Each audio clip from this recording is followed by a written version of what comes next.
Hello everyone and welcome back to this channel. In this simple video I'm gonna show you how you can fade in or fade out effect on Capcut apps. So here I have several clips.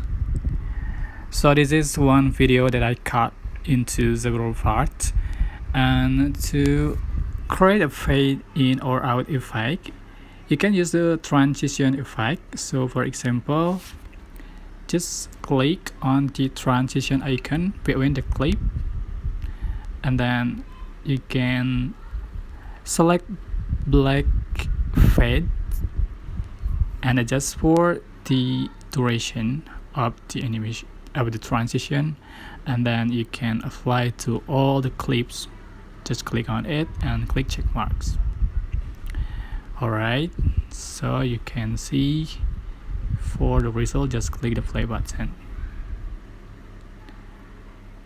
So you already have a video with a fade effect. That's all. I hope this tutorial was helpful for you guys.